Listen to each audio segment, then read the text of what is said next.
குறைய நீ விலக்கு.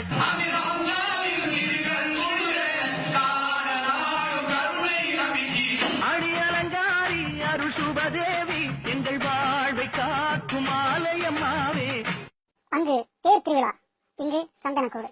அங்கு கரையான் புற்று வழிபாடு, இங்கும் கரையான் புற்று வழிபாடு. அங்கு பொங்கல் வழிபாடு, இங்கும் பொங்கல் வழிபாடு. அங்கு மேல தாளம் கொண்டாட்டம், இங்கும் மேல தாளம் கொண்டாட்டம். அங்கு சிலைக்கு தீபம் காட்டுகிறார்கள், இங்கும் சிலைக்கு தீபம் காட்டுகிறார்கள். مولاي صل وسلم دائما ابدا على حبيبك خير الخلق كلهم ام حبات الريح من تلقاء قاضمة وأومل البرق في الماء من نلمي سامي أيبو.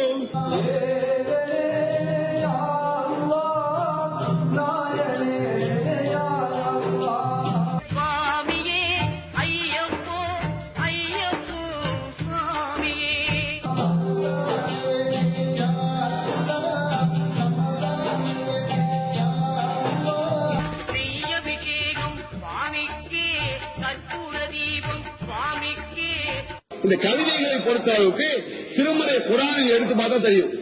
ஒமா அல்லம்னாஹு ஷிஅர ஒமா யம்பகி லஹுங்கிறாங்க. கவிதைகளை பாடல்களை இந்த முகமதுக்கு நாம் கற்றுக் கொடுக்கவில்லையா? வீடெல்லாம் மௌலூதின் பரிமளம்.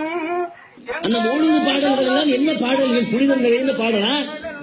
பரக்கத்தை நன்மையை தருகிற பாடலா? அப்படிதான் நினைக்கிறீங்க? அதை ஓதுனா பரக்கத்து கிடைக்கும் நினைக்கிறீங்க? நான் கேட்கிறேன், நெசமாவே அதை ஓதுனா பரக்கத்து கிடைக்கும்னா அதை வருஷா வருஷம் என்ன, மாசம் என்ன, டெய்லி ஒவ்வொரு வீடாக போய் ஓதி கொண்டிருக்கிற ஆலிம்சாவுடைய வாழ்க்கையில பரக்கத்து கிடைச்சிருக்கா? நீங்களா வருஷத்துல ஒரு தடவை ஓதுவீங்க, ஆலிம்சா வருஷத்துல குறைஞ்சபட்சம் ஒரு 50 தடவையாவது ஓதுறாரு. அவருக்கு செல்வம் குடிச்சுதா? அவருடைய வாழ்க்கை மேம்பட்டுச்சா? என்ன செய்யறாரு?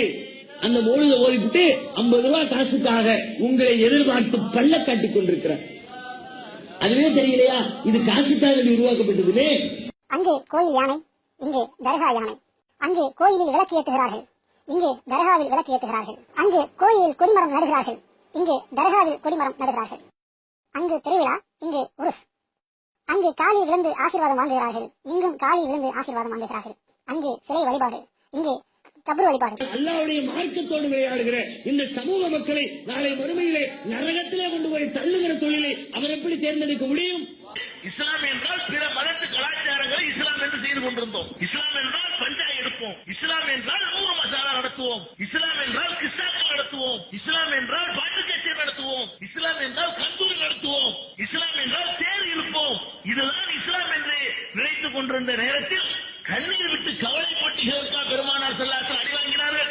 இந்த பாட்டு கச்சேரி நடத்தியதற்காகவா ஊரை விட்டு விரட்டப்பட்டார்கள்? தேர் இழுத்ததற்காகவா, சந்தனக்கூடு இழுத்ததற்காகவா அவர்கள் பல துன்பங்களை அனுபவித்தார்கள் என்று கண்ணீர் விட்டதனுடைய விளைவாகத்தான் நாங்கள் இந்த மார்க்கத்தை சொல்லிக் கொண்டிருக்கிறோமே தவிர வேற ஒன்னும் புதுசா சொல்லவே இல்லை. இந்த மாதிரியான பிற மதத்தில் இந்த காப்பீடிக்கப்பட்ட காரியங்களை விட்டு விலகி கண்ணியமான முறையில் உங்களை உயர்த்திக் கொள்ளுங்கள் என்று உலமாக்களுக்கு அறிவுரை சொன்னால் தப்பா?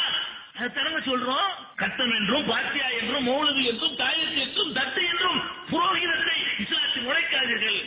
بل نقذف بالحق على الباطل فيدمغه فإذا هو زاهق ولكم الويل مما تصفون. உண்மையை பொய்யின் மேல் வீசுகிறோம், அது பொய்யை நொறுக்குகிறது, உடனே பொய் அழிந்து விடுகிறது.